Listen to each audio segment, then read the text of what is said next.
What's going on, everybody? Mortem here, this time bringing you a look at Deathbound via a review, of course. But this one in particular happens to be a party-based Souls-like, they call it, which essentially means that we'll be picking up to 7 different characters that we'll be able to morph between and make up combos and everything for the Souls-like action. But to give a bit of a TLDR here at the beginning, truth be told, I didn't really care for this one, and I just honestly cannot see myself recommending it, because I did not have a good time with its core mechanics. I've played and reviewed many Souls-likes, but this one just didn't quite land for me, and we're going to get into all of that over the course of the review. But right away, this one was not for me, but it does nonetheless have some interesting ideas which we're going to go over. But to get my usual stuff out of the way, I review games after 100% all the time to set me apart from other reviewers on the platform, and while that does include the achievements, it also includes a lot more than that. There's a video linked in the description below that goes over everything I cover, and my Steam profile is public and linked below as well. In the case of this particular game, it's also important that I tell you that I received a review copy for this, which is how I'm bringing you this review, I believe a day before it actually releases. And more specifically, I've had this game in my hands in full for about like a month. They gave it very, very early, which was nice in terms of getting a review ready at the very least. But let's talk a little more specifically about the game. So as I mentioned, this one bills itself as a party-based Souls-like. We're going to be encountering other essences, as they call them, which all inhabit our one corporeal form that we can switch between on the fly. You can only switch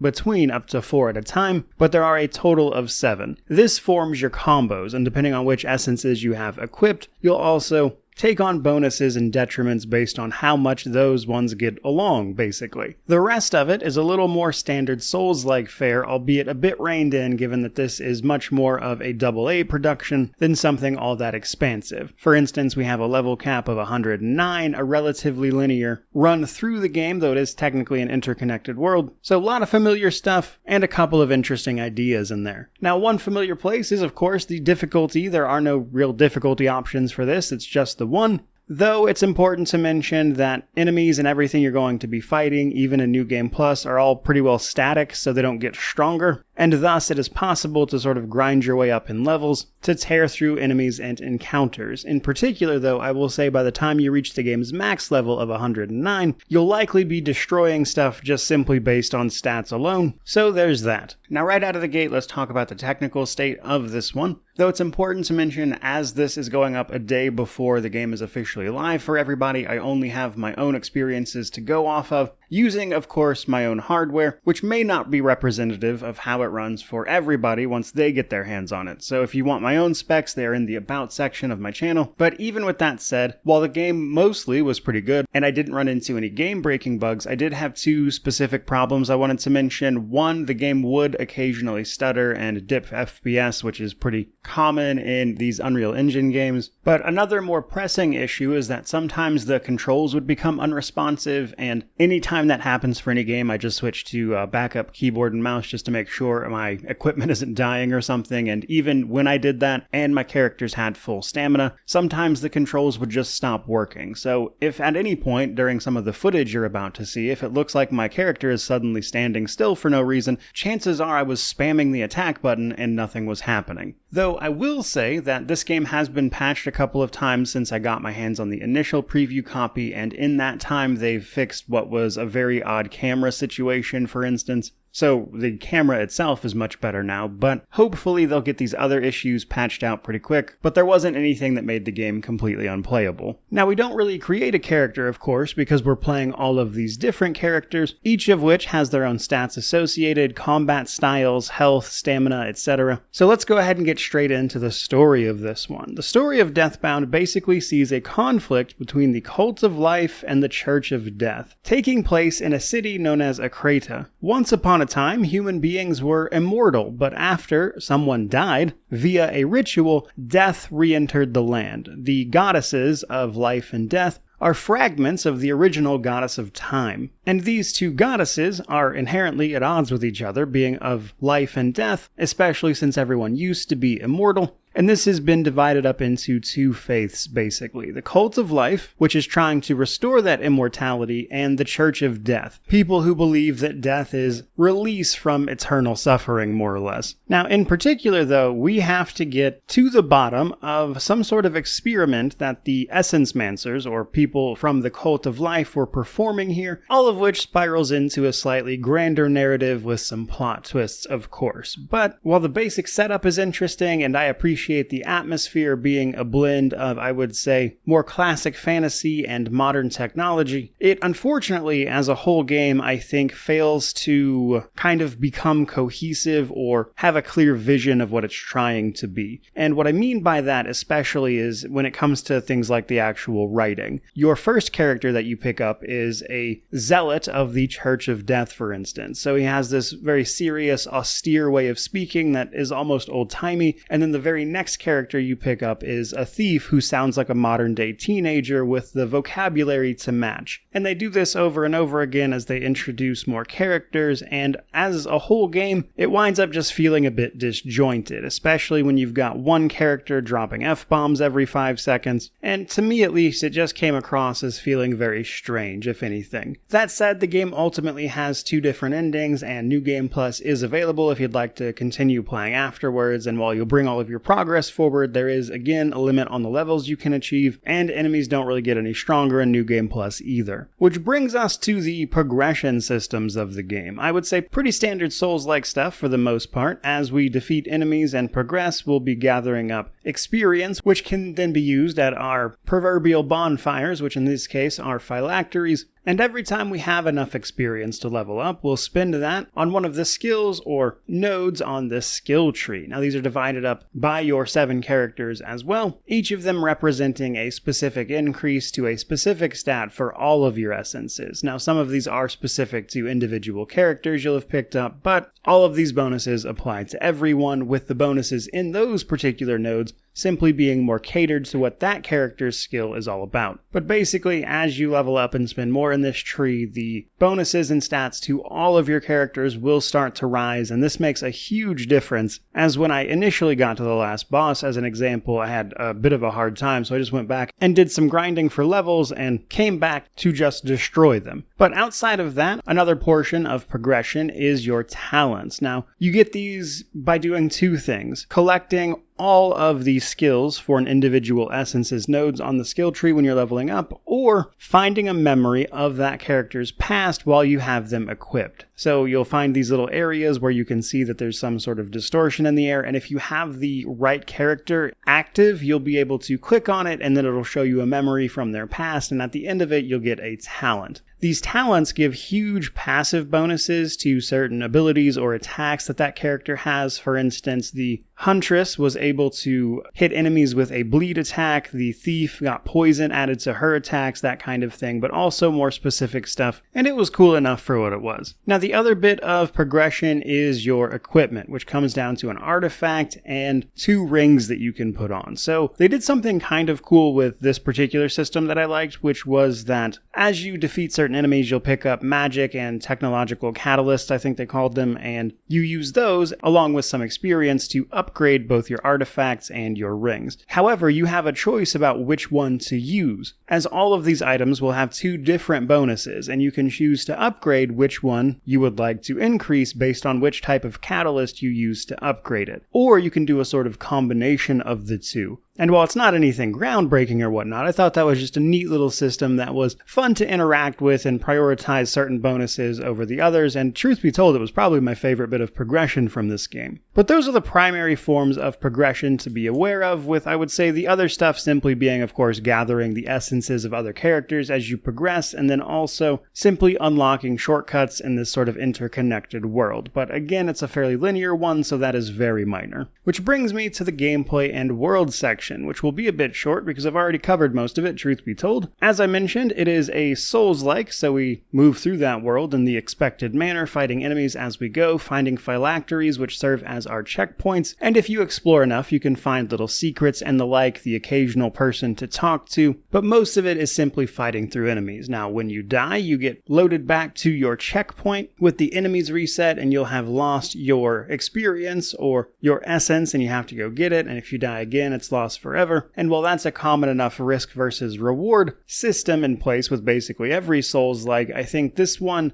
does have some extra problems in the form of the way it handles healing in that regard, but we'll get to that in the combat section. And these phylacteries or checkpoints also serve as the place we'll level up, bind our essences, that is to say determine which 4 we are running around with, and then later on you can even use them to fast travel quickly as you get towards the end of the game. As you make your way through the city and its various environs, you'll of course come across those memories for the talents I mentioned that can give away some of the story, alongside getting a look at how people used to live in this city back when they were immortal, which will bring you places to like what is effectively a modern day football stadium, juxtaposed against this more sort of grim fantasy, which is an interesting enough concept to have, but again, my real struggle here was just that the writing that is in the game, which is the primary way in which it presents its information to you, just didn't really quite land for me, and thus, while I thought some of the visuals were striking, actually exploring didn't feel all that rewarding simply outside of finding extra equipment or rings and things to use, but that was about it. Which brings us to the combat section, the primary showpiece for a Souls-like, of course, so let's talk a little bit about it. Now, as I've mentioned, you'll have 4 essences equipped at any given time, or less obviously if you haven't got 4 just yet, but you'll be able to morph in between each of these characters, which have their own strength, weaknesses, and attack methods. And ideally, what you're going to do is morph between these characters to perform certain combos known as morph strikes to decimate your enemies accordingly. But speaking for myself, while this is an interesting concept, I didn't wind up liking it very much. And that's down to a few different reasons, but I would say primarily 2 things. 1, healing might as well be useless, and the other one being that your maximum stamina is tied to that essence's maximum health, and if any of your essences die, you lose.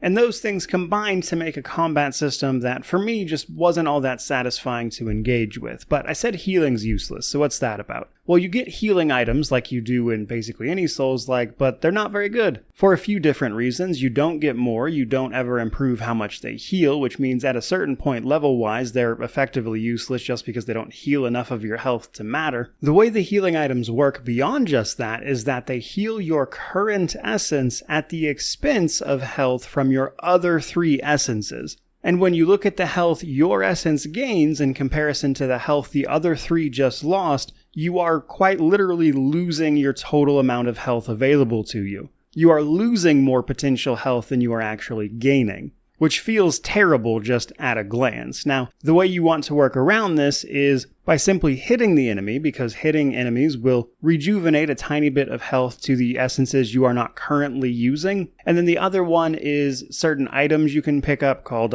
like essence shards that you can use typically to get some essence or experience, the way plenty of other Souls-likes allow you to sort of bank whatever your experience is through items rather than just having it on you and thus at risk of being lost. But here, those items will also heal your essence, but that comes with the risk of losing even more of your essence should you not be doing very good in combat, and those items are limited anyway, so you can't just get your hands on tons of them, which means that it's extremely difficult to heal, and the best way to heal is simply by being hyper-aggressive, which doesn't always work in every situation. So I just didn't enjoy messing around with that mechanic, and then the other part of it, as I mentioned, is your health being tied to your stamina. Each essence has a maximum amount of stamina available to them based on their maximum health, which means if you get hit a few times, you suddenly can't really do much of anything, and obviously this is intended to push you into morphing into the other characters. The problem with this is that in certain situations, some of these characters are simply not very good and you need a specific character, but if that character takes even a little bit of damage, they can become functionally useless, and now you don't have any way to heal them to do the move you need to in order to actually succeed. And those systems combined create a combat system that is at least to me, much more frustrating than it is fun. In fact, I would say I wasn't really having a great time with the combat until the very end, when I was so overpowered that a lot of these systems just didn't matter anymore. But that is, I would say, my primary gripe with this game, is that its core mechanics, like the core thing this game is trying to do, just were not fun for me, and it's ultimately why I'm not going to be recommending this one. But that's not all there is to combat. There are a few other things. You've probably noticed that bar down on the bottom of the screen, and this is your sync bar. Basically, in order to utilize sort of combination moves like morph strikes, etc., you need to be building up sync, which you do by hitting enemies, of course, and then you can morph into another character and hit enemies with them as well. Now, normal morph strikes do not come with iframes, meaning that you can't just do this to avoid enemy hits. That's still dodging and or blocking. However, when that gauge is full, you can perform an ultimate morph strike. This is a gigantic hit as you switch to another character, and this one does come with iframes. So strategic use of building that up and then blasting enemies with a superpowered attack can be pretty rewarding, and knowing when to use that bar for a morph strike or to sort of use it to morph and dodge out of the way, because morphing outside of this bar requires a little bit of time and thus you can take some hits, was an interesting enough idea. But taken as a total package, I would say that even ignoring just the expected AA jank that comes with these kind of things that absolutely is present, a lot of its fundamental approaches to combat simply just weren't things I enjoyed. And then last but not least, before we move on though, we then have our synergies for our various essences. So this is mostly an in-combat thing as well, but depending on the essences you have slotted, they can have synergies or conflicts with each other, and synergies are just pure benefit, whereas conflicts are a detriment and a benefit. And this can be things like reducing or increasing movement speed, melee power, defenses, resistances, etc. Basically just how well all of the characters you are utilizing play together, and that's certainly something to keep in mind if you play this for yourself. But that brings us to the Steam Deck section. I didn't have any problems playing this on the Steam Deck. I'm sure some people will actually prefer to play it there, if anything. At the time I am recording this, the game does not actually have a rating for it yet, as they have submitted but not received one back. And while I think they might get dinged for simply the size of the text on screen at times, gameplay-wise, I just didn't really have any issues here. There's controller support, cloud saves, all the usual stuff, so if you want to play this on Steam Deck, you really should be okay. I'd be surprised if they don't get verified outside of just that text problem. But that brings us to the positives and negatives. So on the positive side of things, I liked the world. I liked the ideas at play. Now, at times, I think in terms of a total video game, it sort of lacked of total vision, but I still liked a lot of what I ran across. Things like the modern day setting mixed with magic and technology, and then this essence and stuff. I like a lot of stuff like that. It speaks to me personally, so visually, I enjoyed a lot of what the game was trying to do. And I think little things like the upgrade system and how they sort of balanced what you're upgrading on an item was fun. But then we have the negatives, which unfortunately I think vastly outweigh the positives, for me at least, starting with the combat. Stuff like health tied to stamina, the way healing works, just the fact that they give you healing items that effectively cause you to lose more health than you gain is crazy. And then there's things like some unresponsive controls and the like, and that's to say nothing of a lot of the writing just really not landing for me, which of course brings us to our conclusion. Basically, I would say that while this game does have a couple of interesting ideas, as a total package, I just can't really recommend it. Now, that said, there is a demo available over on Steam if you'd simply like to try the game and play it for yourself to see if you like it, outside of just taking one man's word on the internet. But I believe their launch price is going to be for $30, and simply put, there's a ton of Souls-likes out there, even around that price range, that I simply enjoyed a whole lot more than I did this one, which means ultimately this gets a do not recommend from me. But that is going to do it for this particular video. I certainly hope you enjoyed it and found it informative, and be sure to let me know down below how you feel about this particular title, which of course means to like, comment, subscribe, all that YouTube jazz. But regardless of any of that, truly, just thank you so much for watching. I really do appreciate it. May you wander in wisdom and have an amazing day.